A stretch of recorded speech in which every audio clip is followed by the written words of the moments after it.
I'm delighted to talk to you about the economics of virtual currency and Bitcoin. And this topic has been just an incredibly fun and exciting topic to research and learn about. It's emerged in the public imagination over the last 2 or 3 years as a key piece of technology that might really change the way finance works for consumers, for people in developing countries, and for the way that financial institutions actually conduct their business.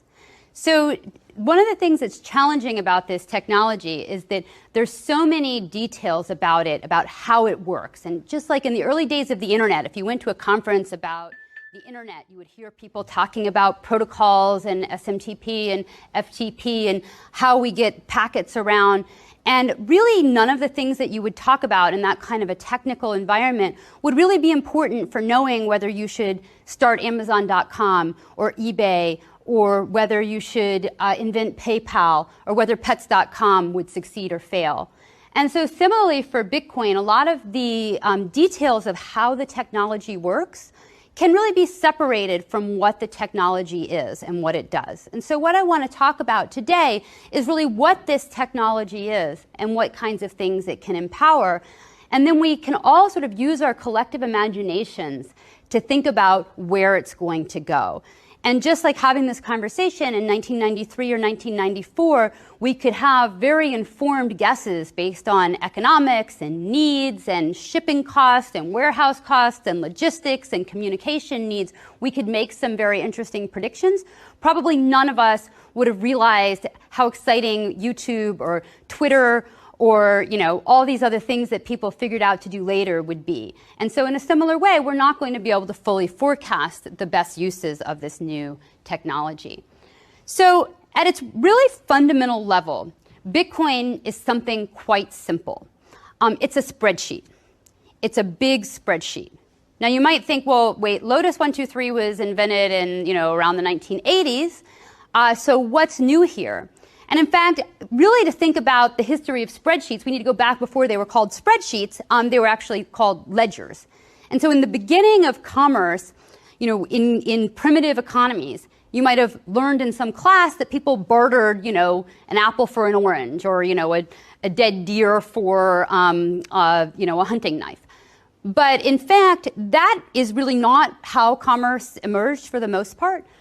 Even in fairly primitive societies use ledgers going way, way back in time. So it's kind of complicated to actually have two things, one in each hand, and trade them for each other. And so it's been very natural for human societies to use ledgers to keep track of things so that I can contribute today and get something back tomorrow.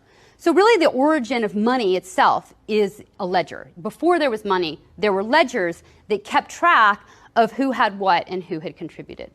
So Bitcoin is in its essence a big spreadsheet or a big public ledger. And what it does is it keeps track of who has sent what to whom. So it's going to say that, person 123 sent 1 Bitcoin to person 456. Okay? That's what it does. And that's pretty much all that it does.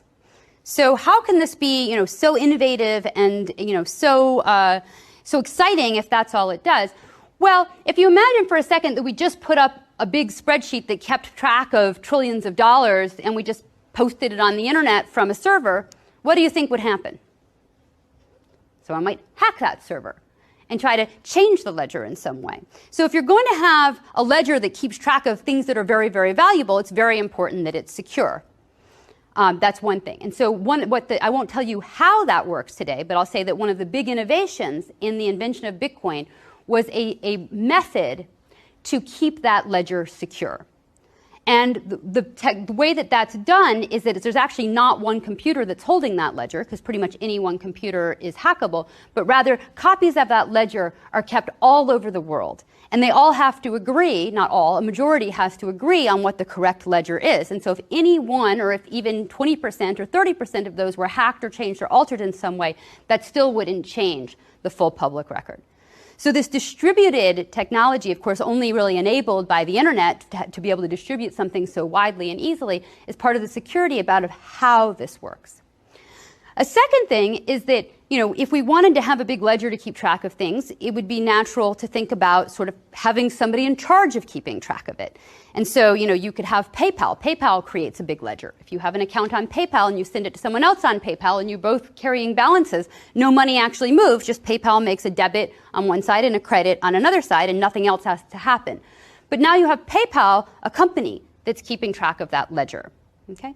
The thing about Bitcoin is that it's an open source software protocol that allows people to make their own entries on the ledger in a decentralized fashion. So if you own a Bitcoin, that means sort of two things. One is that you have the address for the Bitcoin and someone has sent it to you. So there has to be an entry on a ledger saying you have it. But that's not enough, because you also need a security key or a password to authorize a movement of that Bitcoin to someone else. If you don't have the passcode, you can look out at that ledger and admire your beautiful Bitcoin sitting there, but you can't do anything with it. So you could say that you own it, but it's not really meaningful that you own it because you can't move it. If you have the password and you have an entry on the ledger that says it's yours, then you have something of value that you can actually do something with. And what can you do with it? Well, exactly one thing. You can authorize a movement to someone else. Okay? But hopefully that person is going to give you something back, and that's what makes it useful. Okay? So that's it. Big public spreadsheet with some passwords and some really cool ways to keep it from getting hacked. All right? So why is that important and sort of useful? Well, first of all, it's the first time that we have a purely digital asset where the whole definition of owning that asset is just the digital thing. There is no corresponding physical asset. And that's going to allow many things. Probably the easiest thing is just that I can send something of value to you digitally with the same kind of time frame and user experience as sending an email. That's something I can do globally. I can do it without asking anybody's permission, without requiring some other institution to do something for me. I can just do it. Information and contractability, making things easier and more frictionless and allowing people to transact with each other without such a level of trust has enabled huge markets to grow where no market existed before. And digital money is going to allow that to happen in new services and applications, as well as making existing ones more efficient. So this is basically why I'm so excited about this technology. Not because I think you should speculate in Bitcoin and buy it at 300 and hope it goes to 1,000, but because fundamentally it's like the internet, a new technology that allows things to happen that couldn't happen before. And we have a whole range of some of the world's brightest entrepreneurs trying to figure out what to build on it. The first wave of them may go bust, but eventually I have a lot of faith that the way that we move money is going to catch up with the way that we move information today. Thanks very much.